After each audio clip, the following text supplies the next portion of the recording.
Hello दोस्तों, स्वागत है मेरे YouTube channel success mirror point by Pramod sir पे। अगर आप इस चैनल पे नए हैं और किसी भी एग्ज़ाम की तैयारी करते हैं, bank, SSC, railway, group D, general competition की या यूपीएससी, बीपीएससी, बिहार दरोगा, बिहार पुलिस, तो ये वीडियो आपके लिए लाभदायक होने वाला है, क्योंकि भारतीय संविधान के विषय में बहुत सारा वीडियो बना दिए हैं यूट्यूब पर। और आज हम जो निर्वाचन मंडल के विषय में पढ़ेंगे। अगर आप इस चैनल पर नए हैं और किसी भी एग्ज़ाम की तैयारी करते हैं तो इस वीडियो को शुरू से अंत तक जरूर से ज़रूर देखिए। तो सबसे पहले बात करते हैं निर्वाचन मंडल में। निर्वाचन मंडल की बात करते हैं तो सबसे पहले प्रथम निर्वाचन मंडल बनाया गया, जिसको हम लोग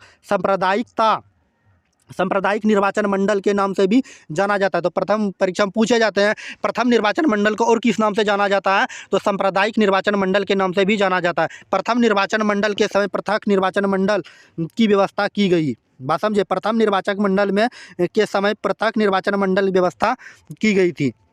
इनके बाद बात करते हैं संयुक्त निर्वाचन मंडल, 2 नंबर पे आते हैं संयुक्त निर्वाचन मंडल। इनके बाद बात करते हैं संविधान सभा का विकास। हमारे देश में जो है संविधान सभा का विकास कैसे हुआ, उनके विषय में जानते हैं।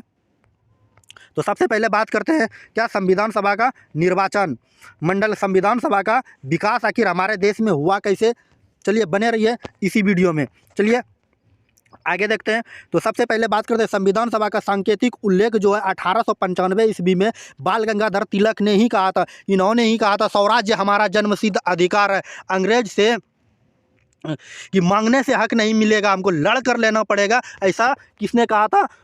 बाल गंगाधर तिलक ने। स्वराज्य हमारा जन्मसिद्ध अधिकार, जहाँ पर हम ले लिए, जन्म ले लिए, वहाँ पर मेरा सब कुछ करने का अधिकार बनता है। इन्होंने ही सर्वप्रथम संविधान सभा का सांकेतिक उल्लेख किया था 1895 ईस्वी में ही। तो याद रखिएगा कि संविधान सभा का प्रथम सांकेतिक उल्लेख किसने किया था, तो सरदार वल्लभ भाई पटेल ने 1895 ईस्वी में किया था। इन्होंने कहा था कि स्वराज्य हमारा जन्मसिद्ध अधिकार है। इनके बाद नेक्स्ट पॉइंट की बात करते हैं, आते हैं 1922 ईस्वी में मोहनदास करमचंद गांधी ने भी मांग किया था भारतीयों के इच्छा के अनुसार संविधान होना चाहिए। अब 1922 ईस्वी में अब आ गया मोहनदास करमचंद गांधी। मोहनदास करमचंद गांधी कौन है? वही महात्मा गांधी। क्या बचपन का नाम है मोहनदास करमचंद गांधी?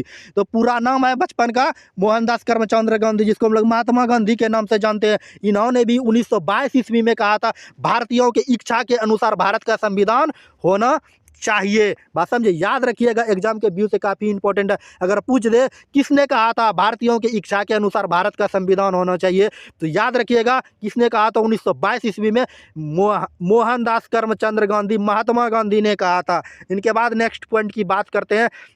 बात आता 1923 ईस्वी में तेज बहादुर शत्रु ने कॉमनवेल्थ ऑफ इंडिया बिल में स्पष्ट रूप से कह दिया कि भारत का भी संविधान होना चाहिए अंग्रेजों को। इनके बाद नेक्स्ट पॉइंट की बात करते हैं 1928 ईस्वी में जब आया, मोतीलाल नेहरू ने भी भारत का संविधान बनाने की मांग की। मोतीलाल नेहरू, ये पंडित जवाहरलाल नेहरू के पप्पा जी, इन्होंने भी 1928 ईस्वी में अंग्रेजों से कहा कि भारत का एक संविधान बनाने का इन्होंने भी मांग कर दिया। इनके बाद नेक्स्ट पॉइंट की बात करते हैं 1924 ईस्वी में कांग्रेस अधिवेशन बांकीपुर वहाँ पटना में भी मांग की। 1940 के अगस्त प्रस्ताव द्वारा औपचारिक रूप से अंग्रेजों से स्वीकार करना पड़ा।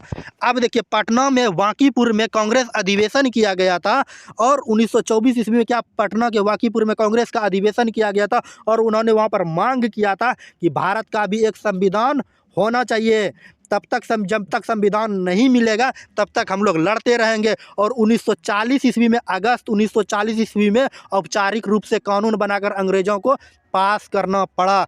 बात समझे? उम्मीद है ये समझ में आई होगी। आज की क्लास छोटा सा टॉपिक था, छोटा ही रहने देते हैं। अगर वीडियो अच्छी लगी तो लाइक ज़रूर कर दीजिएगा। लाइक करने के बाद हमारे यूट्यूब चैनल को सब्सक्राइब जरूर कर दीजिएगा।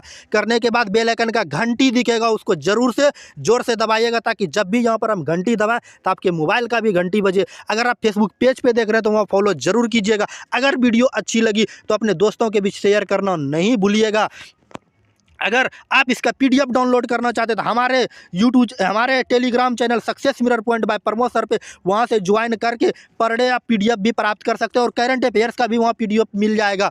और क्या, अगर आप चाहते हैं कि यहाँ से डाउनलोड करना अपने मोबाइल में, टेलीग्राम नहीं ज्वाइन करना चाहते हैं तो डिस्क्रिप्शन में इसका लिंक रहेगा, वहाँ से आप PDF को प्राप्त कर सकते हैं, डाउनलोड कर सकते हैं और बार बार इसको रिवीजन कर सकते हैं। अगर एग्जाम में 5 से 6 नंबर पॉलिटी से क्वेश्चन आया तो 100% हम गारंटी देते हैं कि जितना भी हम वीडियो बना रहे हैं इससे एक भी क्वेश्चन बाहर नहीं पूछेगा। अगर पूछ दिया पॉलिटी से क्वेश्चन इससे बाहर रहा, आप कमेंट में जितना गाली दे सकते हैं, आपके लिए कमेंट बॉक्स ऑन है। चलिए आज की क्लास को यहीं समाप्त करते हैं, मिलते हैं नेक्स्ट वीडियो में नेक्स्ट टॉपिक के साथ जोश और जुनून के साथ।